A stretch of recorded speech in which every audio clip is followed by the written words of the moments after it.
الله وبركاته. وعليكم السلام ورحمة الله وبركاته. إن الحمد لله نحمده ونستعينه ونستغفره ونعوذ بالله من شرور أنفسنا ومن سيئات أعمالنا من يهده الله فلا مضل له ومن يضلله فلا هادي له. قال الله تبارك وتعالى ليتفقهوا في الدين. عن معاوية رضي الله تعالى عنه قال قال رسول الله صلى الله عليه وسلم من يرد الله به خيرا يفقهه في الدين. رواه الإمام الهمام البخاري في صحيحه. صدق الله العظيم وبلغنا رسوله النبي الأمي الكريم ونحن على ذلك لمن الشاهدين والشاكرين والحمد لله رب العالمین. معزز دوستو، آج 5 نومبر 2022 بروز ہفتہ ہے اور آپ کے یہاں جامعہ ادارۃ النعمان گجرانوالہ میں مولانا مفتی نعمان دامت برکاتہم کی دعوت پر میں آپ کی خدمت میں موجود ہوں. یہ تاریخ آج سے 3 ماہ قبل ہم نے مشورے کے ساتھ طے کی ہے. میں آپ کی خدمت میں بر وقت نو لیٹ اور نو ویٹ پہنچ جاتا، لیکن آپ کے بخوبی علم میں ہے کہ ملک پاکستان میں اور خصوصاً آپ کے ضلع میں 3 دن سے ایک فلم چل رہی ہے. اس فلم کا سامنا ہم سب سٹیزن آف پاکستان کو کرنا پڑ رہا ہے. کسی زمانے میں ہم بچپن میں یہ فلمیں دیکھا کرتے تھے، آج حقیقت میں یہ فلمیں دیکھ رہے ہیں. تو ناٹک کا زمانہ ہے، اس وجہ سے روڈ کی بلاکس ہیں تو پھر لیٹ ہو جاتا ہے انسان، تو عذر ہے. اور والعذر عند کرام الناس مقبول. آپ لوگ عزت دار ہیں اور عزت دار تو عذر کو قبول کیا کرتے ہیں.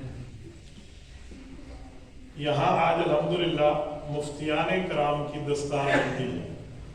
مفتیان کرام کون ہوتے ہیں، اسی حوالے سے میں چند معروضات آپ کی خدمت میں رکھوں.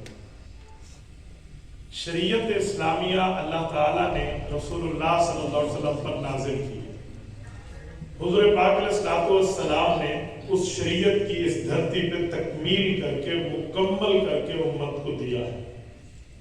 یہ کام کے بعد صحابہ کرام اور پیغمبر کے اہل بیت نے اس شریعت اور دین کے مسائل کو مضبوط کر کے امت کے سامنے پیش کیا ہے. اور اس کے بعد فقہا کا دور آتا ہے تو امام اعظم ابو حنیفہ نعمان بن ثابت رحمہ اللہ نے انہی مسائل کو لکھ کے امت کو دیا ہے. تو یہ 4 چیزیں ہو جاتی ہیں. ایک ہے تنزیل دین، دین کا نازل کرنا. ایک ہے تکمیل دین، دین کا مکمل کرنا. ایک ہے تمکین دین، دین کو مضبوط کرنا. اور ایک ہے تدوین دین، دین کو لکھوا لینا. تنزیل دین اللہ تعالیٰ نے کی ہے، دین کو نازل کیا. اسی طرح تکمیل دین رسول اللہ پہ ہوئی ہے. حضور پاک علیہ السلام کے لیے الیوم اکملت لکم دینکم، دین مکمل ہوا ہے. اور صحابہ کرام نے وَلَا يُمَكِّنَنَّ لَهُمْ دِينَهُمُ الَّذِي ارْتَضَىٰ لَهُمْ وَلَا يُبَدِّلَنَّهُم مِّن بَعْدِ خَوْفِهِمْ أَمْنًا. قرآن کہتے ہیں انہوں نے دین کو مضبوط کیا ہے. تو تمکین پیغمبر کی جماعت نے کی ہے. چوتھی چیز رہ جاتی ہے اس کو لکھ کے امت کو دینا، جسے تدوین کہتے ہیں. تو اول من دون علم الشریعہ فهو ابو حنیفہ، جس نے صحابہ کرام کے شاگردوں میں سب سے پہلے دین لکھ کے امت کو دیا ہے، اس کا نام امام اعظم ابو حنیفہ. تو جب یہ 4 چیزیں ہو گئی ہیں تو علماء کیا کر رہے ہیں، مفتیان کیا کر رہے ہیں. یہاں جو مفتی بنتے ہیں ان کا کام کیا؟ یہ دین کو اتار تو نہیں سکتے، وہ تو اللہ نے اتار دیا. یہ دین کو مکمل کیا کریں گے، وہ تو رسول اللہ نے کر دیا. یہ دین کو صحابہ سے بڑھ کے مضبوط کیا کریں گے، وہ تو پیغمبر کی جماعت نے کر لیا. اور یہ دین کو مزید کیا لکھوائیں گے، وہ تو صحابہ کے شاگرد امام ابو حنیفہ نے لکھوا لیا. تو مفتیان کرام کا کام کیا ہے؟ یہ جو تخصص کے مفتیان کرام جسے ہم مفتی کہتے ہیں، اسے ہماری علماء کی زبان میں کہتے ہیں تخصص فی الافتاء. یہ ایکول ٹو اسلامک ایجوکیشن تعلیم ہے، equal to PhD، equal to specialisation. یعنی یہ MA کے بعد جو MPhil ہوتی ہے، PhD لیول کی تعلیم ہوتی ہے، اس کے برابر کی تعلیم ہے. تو ان مفتیان کرام نے کیا کرنا ہے بھائی؟ ان کے ذمہ تنزیل بھی نہیں ہے، ان کے ذمہ تکمیل بھی نہیں ہے، ان کے ذمہ تمکین بھی نہیں ہے، ان کے ذمہ تدوین بھی نہیں ہے. ان کے ذمہ ایک کام ہے جسے کہتے ہیں تطہیر دین. تطہیر کا مطلب جھوٹے مسائل کو سچے مسائل سے الگ کر کے امت کو سچے مسائل سے روشناس کرانا. یہ کام ہے مفتیان کرام. مفتی اس کا لفظی ترجمہ ہوتا ہے مسئلے کا جواب دینے والا. سب سے پہلا مفتی اللہ تعالیٰ ہے. قُلِ اللَّهُ يُفْتِيكُمْ فِي الْكَلَالَةِ. رب کریم نے فتوے کی نسبت اپنی طرف کی. اور اس کے بعد وَيَسْتَفْتُونَكَ فِي النِّسَاءِ. حضور پاک علیہ الصلوۃ والسلام سے بھی مفتی ہونے کی بات آ گئی کہ حضور پاک سے استفتاء فتویٰ طلب ہوا تو حضور نے جواب دیا. اور جب رسول اللہ صلی اللہ علیہ وسلم دنیا سے تشریف لے گئے تو آقا نامدار کی کئی ذمہ داریاں ہیں. ان ذمہ داریوں میں ایک ذمہ داری فتویٰ دینا بھی. اور یہ فتویٰ دینے کی ذمہ داری حضور پاک صلی اللہ علیہ وسلم نے اپنے نائبین کو دی ہے. حضور کے نائب کون ہیں؟ فرمایا وَإِنَّ الْعُلَمَاءَ وَرَثَةُ الْأَنْبِيَاءِ. جو علماء ہیں وہ انبیاء کرام کے وارث ہیں. تو وارث کون ہوتا ہے؟ والد فوت ہو بیٹا وارث ہے. وہ سفید رنگ کے باپ کا کالے رنگ کا بیٹا کیوں نہ ہو لیکن وہ باپ کا وارث ہے. ہم یہ نہیں کہیں گے کہ باپ کا کلر سفید ہے بیٹے کا کلر کالا ہے. یہ باپ کالا ہے بیٹا سفید ہے. یہ باپ پڑھا لکھا ہے بیٹا ان پڑھ ہے. یہ باپ دیہاتی ہے بیٹا شہری ہے. یہ بیٹا دیہاتی ہے باپ شہری ہے. یہ باپ صحت مند ہے بیٹا لولا لنگڑا ہے. باپ دیکھنے والا ہے بیٹا اندھا ہے. یہ باتیں نہیں دیکھیں گے. ہم ایک ہی چیز دیکھیں گے کہ یہ وارث اپنے باپ کا ہے. تو اسی طرح عالم میں غلطی ہو سکتی ہے, عالم میں گناہ آ سکتا ہے, عالم سے خطا ہو سکتی ہے, عالم سے نافرمانی ہو سکتی ہے, عالم سے بھول ہو سکتی ہے, لیکن عالم وارث رسول اللہ. فَإِنَّ الْعُلَمَاءَ وَرَثَةُ الْأَنْبِيَاءِ. علماء کرام کو رب نے پیغمبر کریم علیہ التحیۃ والتسلیم کا وارث بنایا. ان علماء میں سب سے بڑا درجہ مفتیان کرام کا ہے. یاد رکھیں مفتی اور عام عالم میں بڑا فرق ہے. عام عالم مسئلہ پڑھا ہوا ہے, مفتی مسئلہ بتا سکتا ہے. آپ کہیں گے کیسے؟ جو وکیل ہوتا ہے اور جو جج ہوتا ہے یہ دونوں وکیل ہوتے ہیں. جج بننے سے پہلے وکیل ہوتا ہے, وہ ایڈوکیٹ ہوتا ہے, اس کے بعد وہ جج بنتا ہے, پھر جسٹس بنتا ہے, چیف جسٹس بنتا ہے. لیکن اس کے لیے وکیل ہونا شرط ہے. وہ جب تک وکالت کا کورس نہیں کرے گا, جب تک وہ LLB کے کورس کو کلیئر نہیں کرے گا, وہ جج نہیں بن سکتا. اس کے لیے جج کے کورسز الگ ہے لیکن پہلے وکیل ہونا شرط ہے. تو جج اور وکیل دونوں وکیل ہیں, لیکن یہ وکیل ہے صرف اپنے دلائل سنا سکتا ہے, اور وہ جج ہے وہ مسائل لکھوا سکتا ہے. ایسے عالم اور مفتی میں فرق ہے. عالم مفتی دونوں عالم ہوتے ہیں, لیکن عالم صرف مسئلہ پڑھا ہوا ہوتا ہے اور مفتی اس مسئلے کو لکھ کے آگے بتا سکتا ہے. تو یہ عالم اور مفتی کا بنیادی فرق. تیسری بات, پیغمبر کریم کا وارث ہے تو جو کام رسول اللہ صلی اللہ علیہ وسلم نے کیا وہی کام مفتیان کرام نے کرنے, وہی کام علماء نے کرنے. اسی لیے یہ بات کہہ رہا ہوں کہ کچھ لوگوں کو مفتیان کرام سے گلہ ہوتا ہے, علماء سے ایک شکوہ ہوتا ہے کہ مولوی صاحب نے جو فتویٰ دیا ہے یہ ہماری منشا کے مطابق نہیں دیا, اس لیے لوگ مخالف ہو جاتے. مثلا آپ کے یہاں ادارت النعمان کے مدیر حضرت مفتی نعمان صاحب تشریف فرمائے. مفتی صاحب کے سامنے مسئلہ آئے تو مفتی صاحب نے سامنے والے کے منہ کو نہیں دیکھنا, سامنے والے کی قوم کو نہیں دیکھنا, سامنے والے کی حیثیت اور ویلیوز کو نہیں دیکھنا کہ کتنی ویلیو کا آدمی ہے. انہیں دیکھنا شریعت کا مسئلہ کس کے حق میں کرتا ہے. تو جب یہ شریع مسئلہ لکھ کے دیں گے تو ظاہر بات ہے جس کے خلاف جائے گا اگر وہ مخلص نہ ہو تو آبجیکشن تو کرے گا, اعتراض تو کرے گا. تو علماء بھی اس طرح لوگ کہتے ہیں یہ مفتی ٹھیک نہیں ہے, یہ فتویٰ ایسے دیتا ہے. بھئی یوں بات نہیں ہے. بات یہ ہے کہ مفتی اللہ کے نبی کا وارث ہے, وہ شریعت کو دیکھ کے فیصلہ کرے. اچھا ایک بات ہو, آپ مفتیان کرام بیٹھے, آپ کے سر پہ دستار سجتی ہے, میں ایک جملہ کہتا ہوں, یہ اپنے ان عزیزان ملک کو جن کو آج یہاں پگڑی مل کر مفتی کا نام مل رہا ہے, یاد رکھیں معاشرے سے متاثر ہو گئے, کسی فرد سے امپریس ہو گئے, فتویٰ نہیں دیں. ہم فتویٰ دیں گے شریعت اسلامیہ کو دیں گے. آپ کے دماغ میں آئے ہمارے اوپر اعتراض ہوگا, ہم مخالفت برداشت نہ کر سکے, ہمارے سامنے کوئی اعتراض کرے, کوئی ناراض ہو, کوئی راضی ہو. بھائی کوئی راضی ہو کوئی ناراض ہو, ہم نے راضی اسے کرنا ہے جو اللہ. علامہ محمد اقبال رحمہ اللہ نے اس طرح بڑی ذمہ داریوں والوں کو اپنے شعر میں ایک جملہ کہہ کر سمجھایا تھا کہ توحید تو یہ ہے کہ خدا حشر میں کہہ دے یہ بندہ تو عالم سے خفا میرے کی. اس لیے پرابلم نہیں ہے کوئی آپ کو کیا کہتا ہے. میں ایک مرتبہ اپنے ضلع کی بات کر رہا ہوں, ہائی کمان لیول میں ہم موجود تھے جس میں ہمارے صوبے کے جو ہے نا چیف منسٹر صاحب اس طرح سیکرٹری اور باقی یہ ورچوئل میٹنگ تھی وہ اس پر تھے، آن لائن جو آج کل ہوتی ہے، اس میں ہمارے ضلع لیول میں ہمارے ڈی سی صاحب، کمشنر، یہ سارے انتظامیہ موجود تھے. تو مختلف مسالک تھے، اہل سنت بھی تھے، اہل تشیع بھی تھے، اس طرح اہل حدیث کے حضرات بھی تھے، اس طرح بریلوی مکتب فکر کے. تو ایک سوال ہے، وہ سوال کیا کہ علماء ایسی گفتگو کیوں نہیں کرتے جس سے سب راضی ہیں. اصل میں میں نے وہاں ایک بات کی تھی تو وہ بات کسی کو چڑھ گئی، تو جب چڑھ گئی تو پھر ڈائریکٹ تو جواب نہیں دینا آتا تھا، تو کسی لیول میں مولوی کو ڈیگریڈ کرنا ہے، اجی ایسی بات کر دیں جس سے سب راضی ہوں، رضا کی بات کریں، محبتوں کو عام کریں، پیار کو عام کریں. بھائی ہم پیار کو عام کریں گے لیکن ایمان پہ سودا بازی نہیں کریں.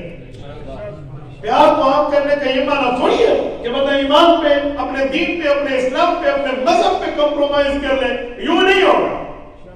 تو جب یہ بات ہم نے کی نا تو میں نے پھر سب کو مخاطب کر کے جملہ کہا کہ میں شاید عمر میں آپ سب سے چھوٹا ہوں، میرا ایک سوال، میں ایسی گفتگو کرنے کے لیے تیار ہوں جس سے سب راضی ہیں، لیکن میری گفتگو کیوں ضروری ہے؟ آپ نے مجھے کیوں بلایا؟ میرے منہ پر بلبل بیٹھی ہے؟ آپ نے مجھے کیوں بلایا؟ میں بڑی امہ جی کا بیٹا ہوں. آپ کے بلانے کا ایک مقصد ہے کہ یہ عالم رسول اللہ کا وارث ہے. سب نے سر ہلایا، ہاں جی بات تو ٹھیک ہے. میں نے کہا جب میں حضور کا وارث ہوں مجھے بتائیں، جب رسول اللہ صلی اللہ علیہ وسلم تقریر کرتے تھے، حضور بیان فرماتے تھے، حضور واعظ فرماتے تھے، حضور فتویٰ ارشاد فرماتے تھے، رسول اللہ صلی اللہ علیہ وسلم گفتگو فرماتے، تو حضور سے سب راضی ہوتے تھے؟ سوچ کے جواب. میں نے کہا پلیز آنسر نہیں، آپ مجھے دے دیں، کوئی مجھے جواب دے دے کہ پیغمبر کریم کی بات سے سب راضی ہیں. حضور کی پہلی تقریر قولوا لا الہ الا اللہ تفلحوا کو اٹھاؤ، رسول اللہ کی آخری تقریر جس میں فرمایا اخرجوا اليہود والنصارى من جزیرۃ العرب، پہلے میں توحید کا اعلان کیا، آخری گفتگو میں فرمایا یہود اور نصارہ کو جزیرہ عرب سے نکال دو. بتاؤ پہلی سے لے کر آخری تک حضور سے سب راضی تھے؟ اگر سب راضی تھے تو پیغمبر کا وارث وہی گفتگو کرے گا جس سے سب راضی. اور اگر پیغمبر کی گفتگو سے اللہ والے خوش تھے، شیطان والوں کو مرچی لگتی تھی، تو پیغمبر کا وارث بھی پیغمبر کے راستے کو نہیں چھوڑتا. اور میں نے کہا صرف یہاں پر بس نہیں ہے، میں صرف وارث النبی کی بات نہیں کر رہا کہ عالم صرف حضور کا وارث ہے، جی نہیں. وَأَنَّ الْعُلَمَاءَ وَرَثَةُ الْأَنْبِيَاءِ، تمام انبیاء کرام کے علوم کا وارث عالم. کہتے جی ہاں. میں نے کہا میں چیلنج، دعوے اور تاکید سے کہتا ہوں، آدم علیہ السلام سے لے کر سرور کائنات حضرت محمد الرسول اللہ صلی اللہ علیہ وآلہ وسلم تک ایک نبی مجھے دکھا دے 1,24,000 کم و بیش انبیاء سے جس کی تقریر پہ سب راضی. صرف حضور کی بات نہیں، حضرت آدم سے لے کر حضرت رسول اللہ تک کسی نبی کی کوئی تقریر اٹھا دے، بلکہ میں دکھا سکتا ہوں کہ ابھی حضرت آدم علیہ السلام کو اللہ تعالیٰ نے وجود بخشا ہے اور حضرت آدم کو وجود کسی کی آنکھ میں کھٹکنا شروع ہو گیا. آپ نے نہیں سنا نا، خلقتنی من نار وخلقتہ من طین، میں سجدہ کروں میں آگ سے پیدا ہوئی مٹی سے. تو ابھی آدم علیہ السلام کو وجود ہی نہیں رہا، شیطان کی آنکھ میں کھٹکنا شروع ہو گیا. تھوڑا آ گیا، حضرت آدم علیہ السلام کو جنت میں لیے، فَأَزَلَّهُمَا الشَّيْطَانُ عَنْهَا فَأَخْرَجَهُمَا مِمَّا كَانَا فِيهِ. سورۃ نمبر 2 سورۃ البقرہ رکوع نمبر 4. رب کریم کیا فرما رہے؟ فرمایا شیطان نے اس کے بعد بھی سازشیں کرنا شروع کی کہ انہیں جنت سے کسی طریقے نکلوا دو. وَقَاسَمَ لَهُمَا، کیا کہا؟ قسم اٹھائی، وَمُلْكٍ لَا يَبْلَىٰ، ہمیشہ جنت میں رہو گے، یہ درخت کھاؤ. بھولے سے کھا لیا، وہ زمین پر آ گئے. راضی تھا شیطان؟ حضرت آدم علیہ السلام نے تو ابھی تقریر ہی نہیں کی تھی، کوئی گفتگو بھی نہیں فرمائی تھی، شیطان کو پہلے مرچیں لگ گئی. آپ کیسے چاہتے ہو ایسے بیان کرو، عالم ایسی گفتگو کرے، مفتی ایسا فتویٰ دے جس سے سب راضی ہو. چلو آدم علیہ السلام سے تھوڑا آگے آئیے، حضرت نوح علیہ السلام پہ آتے ہیں. قرآن کہتا ہے فَلَبِثَ فِيهِمْ أَلْفَ سَنَةٍ إِلَّا 50 عاما، 950 سال حضرت نوح علیہ السلام اس قوم میں رہے اور تبلیغ کرتے رہے، دعوت دیتے رہے، گفتگو فرماتے رہے، مسائل فضائل دلائل بتاتے رہے. اجی کیا کب بتایا؟ دن میں یا رات میں؟ کوئی ڈیوٹی ٹائم تھا؟ صرف آفس ٹائم آفیشلی بتاتے پھر رات کو آرام کرتے؟ جی نہیں. 12 نمبر 29 سورۃ نوح رکوع نمبر 1 رب کریم فرماتے حضرت نوح کی ڈیوٹی یہ تھی، انی دعوت قومی لیلا و نہارا، اللہ نہ میں نے دن دیکھا نہ میں نے رات دیکھی, نہ میں نے سردی دیکھی نہ میں نے گرمی دیکھی, نہ میں نے صبح دیکھی نہ میں نے شام دیکھی, نہ میں نے خوشی دیکھی نہ میں نے غمی دیکھی, نہ میں نے اپنے گھر کو دیکھا نہ میں نے اپنی فیملی کو دیکھا. اس قوم کو اللہ تیرے تعارف سے روشناس کراتا رہا, لیکن یہ قوم نہیں مانی. اور پھر وقت کے پیغمبر کو یہ دعا زبان سے جاری ہونا پڑی, کیا؟ رب لا تذر علی الارض من الکافرین دیارا, اے اللہ اس دھرتی پر کسی کافر کا گھر نہ بسے. یہ جو میری قوم ہے, یعنی قوم لوط. تو پھر آگے وجہ بیان فرمائی, انک ان تذرهم یضلوا عبادک ولا یلدوا منهم ولا یلدوا الا فاجرا کفارا. اللہ یہ زندہ رہ گئے نا, ان کی اولاد بھی بے ایمان در بے ایمان نکلے. یہ وقت کے نبی نے اپنا تجربہ پیش کیا. تو قرآن کہتا ہے نا پھر عذاب آیا اور پھر کیا سے کیا معاملات ہوئے. تو حضرت نوح سے سب راضی تھے, ایسے بیڑا بنانا پڑا, ایسے جو ہے نا کہ خود اپنا فیملی ممبر ہے جس کو قرآن کہتے ہیں آپ کی فیملی نہیں ہے, انہو لیس من اہلک, کنعان بیٹا, وہ کہہ رہا ہے نہیں صاحب الى الجبل, میں تو پہاڑ پہ چڑھ جاؤں گا, ابا میں آپ کی بات نہیں مانتا. تو آپ کیسے کہتے ہو عالم ایسی بات کرے, مفتی ایسا فتویٰ دے جس سے سب راضی ہوں. تھوڑا آگے آتے ہیں, حضرت ابراہیم علیہ السلام پہ آ جائیں. حضرت ابراہیم علیہ السلام کو والد کہتا ہے, لئن لم ترجع لئن لم تنتهِ, اگر تو نہ رکا نا لأرجمنک واہجرنی ملیا, پتھر اٹھا کے تو میں مار دوں گا, چھوڑ دے میرے گھر کو. والد کہہ رہا ہے وقت کے نبی کو. حضرت ابراہیم علیہ السلام, قوم نے نہیں الزام لگایا, قوم نے نہیں کیا, انہیں آگ کے چخا میں ڈالا گیا. اللہ تعالیٰ نے انہیں بچا لیا. میں نے اپنی آنکھوں سے, ہمارے بھائی شہباز بھی بیٹھے, ہم نے کچھ عرصہ قبل سٹی عرفہ, یہ ترکی کا وہ شہر ہے جو بالکل وہاں ہے شام کے بارڈر پہ, ہم نے اپنی آنکھوں سے اس جگہ کی زیارت کی ہے جس جگہ انہوں نے آگ لگائی تھی. آج وہاں پانی حضرت ابراہیم کو ڈالنے کے لیے. اور جو ان کے دو ستون تھے نا جس کے ساتھ ان نے وہ اس زمانے کا جھولا باندھ کے انہیں اندر پھینکا تھا, وہ اتنے ہزار سال پرانے ستون آج بھی نمرود کے محل میں قائم ہیں. اتنے بلند ہیں کہ بندے کے عام طور پہ ٹوپی کے اسے پھول دیکھتے ہوئے. تو انہوں نے آگ لگائی اور آگ میں حضرت ابراہیم علیہ السلام کو ڈالا, اور رب کریم نے حکم فرمایا قلنا یا نار کونی بردم وسلاما علی ابراہیم, آگ ٹھنڈی ہو جا. اللہ کتنی ٹھنڈی ہو جاؤ, برف بن جا. فرمایا جی نہیں, وسلاما علی ابراہیم, اے سی کی کولنگ کی طرح بن جاتا کہ ابراہیم کو تکلیف نہ ہو. ٹھنڈک رکھنی ہے لیکن وسلاما معتدل. تو بھائیو اگر ابراہیم علیہ السلام سے سب راضی ہوتے تو یہ آگ لگاتے. اب چلتے ہیں, حضرت یوسف کو اٹھا لیں, یہ جو کنویں میں ڈالا تھا بھائیوں نے ڈالا تھا نا, راضی تھے, یہ راضی تھے. خوشی سے کوئی کنویں میں ڈالتا ہے, کوئی اپنے باپ اپنے بیٹے کو اٹھا کے چلو میں تم سے بہت راضی ہوں, جا کنویں میں پھینکے گا کوئی, کیوں ڈالا انہوں نے, کہاں راضی تھے. تھوڑا آگے چلتے ہیں, حضرت یوسف حضرت زکریا پہ آئی. حضرت زکریا علیہ السلام کی شہادت نہیں, حضرت یحییٰ کی شہادت نہیں ہے, ایسے ہوا. وَيَقْتُلُونَ النَّبِيِّينَ بِغَيْرِ الْحَقِّ, قرآن کہتے ہیں انبیاء کرام کا قتل کیا. انبیاء کو, صحابہ کی بات ابھی نہیں کر رہا, نبی کا قتل کیا لوگوں نے. وَيَقْتُلُونَ النَّبِيِّينَ, جمع پلورل کا صیغہ ہے, سنگولر اور واحد کی بات نہیں ہے. کئی انبیاء کا قتل ہوا. اسی لیے رسالت امام علیہ السلام پہ جب ابن قمیہ جیسے بے ایمان نے حملہ کیا تھا تو اللہ کے رسول صلی اللہ علیہ وسلم نے فرمایا اس شخص پہ اللہ تعالیٰ کا غصہ بہت زیادہ ہے جو شخص کسی نبی کے ہاتھوں قتل ہو یا اس کے ہاتھوں کوئی نبی قتل ہو. فرمایا لَن يُفْلَحَ قَوْمٌ شَجُّوا نَبِيَّهُمْ, یہ قوم کامیاب ہوگی جس نے اپنے نبی کو لہوحان کر دیا. یہ صحیح بخاری میں اللہ کے رسول کا فرمان ہے. تو بھئی اگر ان سے راضی ہوتے تو ایسا کرتے. حضرت موسیٰ علیہ السلام پہ آئے, حضرت موسیٰ علیہ السلام ایک بندے کی مدد کرنے کے لیے کہتے ہو بھائی تو اسے کیوں مار رہا ہے. فَوَقَذَهُ مُوسَىٰ فَقَاضَ عَلَيْهِ, سورۃ قصص اٹھائیں. حضرت موسیٰ نے اس کی ہیلپ کی ہے اور اس کے دشمن سے اس کو نجات دی ہے, تو وہی جس کو نجات دی وہ بھی مخالف ہو گیا. اور پھر جس کے گھر میں پلے اس نے حضرت موسیٰ علیہ السلام کے لیے کیا کیا, لاکھوں کا لشکر دوڑا کے آیا حضرت موسیٰ کو پکڑنے کے لیے. اور حضرت موسیٰ علیہ السلام کے صحابہ کرام کو شہید کرنے کے لیے جو جادوگر تھے نا, وہ پہلے تو فرعونی تھے, لیکن موسیٰ علیہ السلام کے رتبے, مقام, مرتبے, روب, دبدبے, حیثیت, ویلیو, ان کی شریعت, ان کی تورات, ان کی اللہ کی طرف سے وحی کو دیکھ کر وہ ایمان لے آئے اور کہنے لگے ہم تو حضرت موسیٰ اور حضرت ہارون کے رب کو معبود مانتے ہیں. تو فرعون نے کہا قبل ان آذن لکم، سرکاری پرمیشن تو جاری نہیں ہوئی، ابھی گورنمنٹ نے آرڈر جاری نہیں کیا، پہلے ہی مان رہا ہے.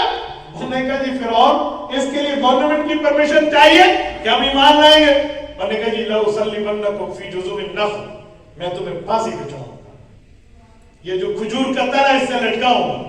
اور کہا لأقطعن أيديكم وأرجلكم من خلاف، دایاں پاؤں ہوگا تو بایاں ہاتھ ہوگا اور اگر دایاں ہاتھ ہوگا تو بایاں پاؤں ہوگا، یوں الٹے ہاتھ طرف سے کاٹ کے رکھ دوں گا. موسیٰ علیہ السلام کے آدھے گھنٹے کے صحابی ہیں، کچھ وقت کی صحابیت ملی ہے، ان کا ایمان دیکھیں. فرعون کی آنکھوں میں آنکھیں ڈال کے کہتے ہیں فَقْضِ مَا أَنْتَ قَاضٍ، اے لگانا اپنا لشکر، لگا اپنا زور، جتنی طاقت لگانی ہے لگا لے، ہم نے ایمان لایا تو ہم موسیٰ علیہ السلام کے بن کریں. ٹھیک ہے، وہ بھاگ نہیں گئے تھے، جہاد کا نام لے کر تو گولیوں سے نہیں بھاگ گئے، وہ ڈٹ کے ٹھہرے. تو رتبہ ہوتا ہے نا، مقام پہ ٹھہرے، ایسے ٹھہرے جیسے ٹھہرنے کا تو فرعون نے شہید کیا ہے، سب کچھ کیا ہے، لیکن اس کے باوجود بھی موسیٰ علیہ السلام کے صحابی نہیں ہٹے. حضرت موسیٰ علیہ السلام کو ہجرت کرنی پڑی اور اس کے بعد مدین میں حضرت موسیٰ علیہ السلام. کیا سب راضی تھے تو یوں ہوتا. آ جائیے حضرت عیسیٰ علیہ السلام. حضرت عیسیٰ علیہ السلام پہ یہ جو کچھ لوگ آئے تھے پھانسی دینے کے لیے، بلیک وارنٹ جسے کہتے ہیں ڈچ وارنٹ، یہ ڈچ وارنٹ ہے، موت کے وارنٹ ہے، وہ گرفتاری کے وارنٹ جاری کر کے ایک نبی کے لیے آئے حضرت عیسیٰ علیہ السلام کو. اور قرآن کریم نے انہیں وعدہ دے کر تسلی کی بات کی. فرمایا وَإِذْ قَالَ اللَّهُ يَا عِيسَىٰ إِنِّي مُتَوَفِّيكَ وَرَافِعُكَ إِلَيَّ، دو باتیں فرمائیں، سنیں توجہ رکھنا، علمی جملہ ایک سمجھانے لگا. رب نے فرمایا عیسیٰ فکر کی بات نہیں ہے، انی متوفیکا، میں تمہیں مکمل وصول کروں گا روح اور جسم. یہ لفظ توفا ہے لیکن معنی موت نہیں ہے. کیوں؟ اگر یہاں معنی موت ہو کہ میں تمہیں موت دوں گا تو موت دینے کے لیے تو یہودی آئے ہوئے تھے، تو جو کام یہودی نہ کر سکے وہ اللہ نے کر دیا، ان کا کام آسان کر دیا، تو تم نہ مارو میں مار دیتا ہوں. ادھر معنی موت نہیں کرے گا. انی متوفیکا، میں تمہیں مکمل وصول کروں گا. اللہ کیسے وصول کرے گا؟ فرمایا ورافعک الیہ، اپنی طرف اٹھا. امام قرطبی رحمہ اللہ نے الجامع الاحکام القرآن میں سوال اٹھایا اسی آیت کے تحت کہ اللہ کی طرف کون سی، دائیں طرف، بائیں طرف، اوپر طرف، نیچے طرف، کون سی طرف ہے؟ تو امام قرطبی کیا جواب دیتے ہیں؟ فرمایا ای موضع لا یجری فیہ حکم غیر اللہ، اللہ کی طرف سے مراد یہ ہے اللہ تعالیٰ حضرت عیسیٰ علیہ السلام کو وہاں اٹھائیں گے جہاں صرف اللہ کا حکم چلتا ہے، غیر اللہ کا نہیں چلتا، وہ آسمان. تو وہاں اٹھا لیا. اور جو پھانسی دینے آیا تو اس کی شکل قرآن کہتے ہیں وَلَٰكِنْ شُبِّهَ لَهُمْ، وَمَا قَتَلُوهُ، نہیں مار سکے، وَمَا صَلَبُوهُ، پھانسی نہیں دے سکے، وَلَٰكِنْ شُبِّهَ لَهُمْ، حضرت عیسیٰ کی شکل اسی بندے کی کرتی جس کے ہاتھ میں برینٹ تھا. تو لوگوں کو یہ ہے پڑھو انہوں پھٹے جاؤ، وہ تو کام خراب ہو. انہوں نے کہا کہ میں تمہارے میں جاؤ تو ہمارا کام ہے، اسے پھانسی پہ چڑھا دیا. اسی افواہ کی بنیاد پہ تو آج تک کرسچینٹی قائم ہے. بھائیو یہ سب راضی تھے تو یوں ہو